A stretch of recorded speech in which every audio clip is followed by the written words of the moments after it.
বন্ধুসকল, আজিৰ ভিডিঅ'টো লৈ আহিছোঁ এখন আচৰিত দেশৰ বিষয়ে, যিখন দেশ দৰিদ্ৰৰে ভৰপূৰ আৰু বিভিন্ন ৰহস্যৰে।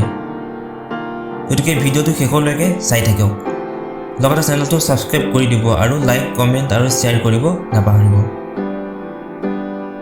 কেৰিবিয়ানৰ হিস্পানিঅলা দ্বীপত অৱস্থিত হাইটিৰ এই ইতিহাস। এই দেশখনৰ নামেই হৈছে হাইটি।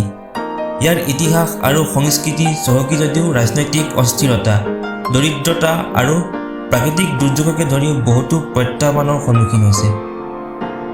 ফ্ৰান্সৰ ঔপনিৱেশিক শাসনৰ বিৰুদ্ধে দীৰ্ঘদিনীয়া সংগ্ৰামৰ পিছত 1804 চনত পশ্চিম গোলাৰ্ধত প্ৰথমখন স্বাধীন কৃষ্ণাংগ গণৰাজ্য প্ৰতিষ্ঠা কৰা প্ৰথমটো সফল ডাক বিদ্ৰোহৰ স্থান হিচাপে হাইটি উল্লেখযোগ্য।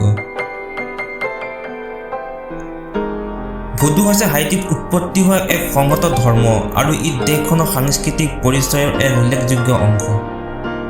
ইয়াত আফ্ৰিকান ধৰ্ম, কেথলিক ধৰ্ম আৰু থলুৱা বিশ্বাসৰ সংমিশ্ৰণ আছে। হাইটিত ৰাজনৈতিক অস্থিৰতা আৰু নেতৃত্বৰ সঘনাই পৰিৱৰ্তন ঘটি আছে। দেশখনে অসংখ্য ৰাজনৈতিক হত্যাকাণ্ড আৰু বিভিন্ন অশান্তিৰ সন্মুখীন হৈ আহিছে, যিয়ে ইয়াৰ প্ৰত্যাহ্বানমূলক ৰাজনৈতিক পৰিৱেশত অৰিহণা যোগাইছে।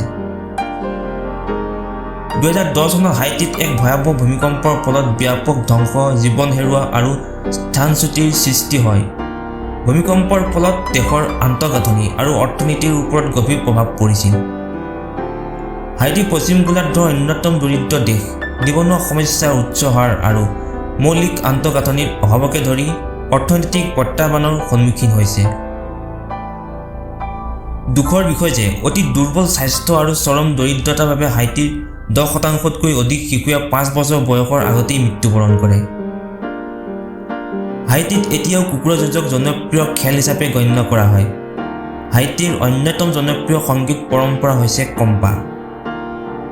বনাঞ্চল ধ্বংস, মাটি খহনীয়া আৰু হাৰিকেনৰ দৰে প্ৰাকৃতিক দুৰ্যোগৰ প্ৰতি সহজলভ্যতাই হাইটিক পৰিৱেশৰ প্ৰতি দুৰ্বল কৰি তুলিছে।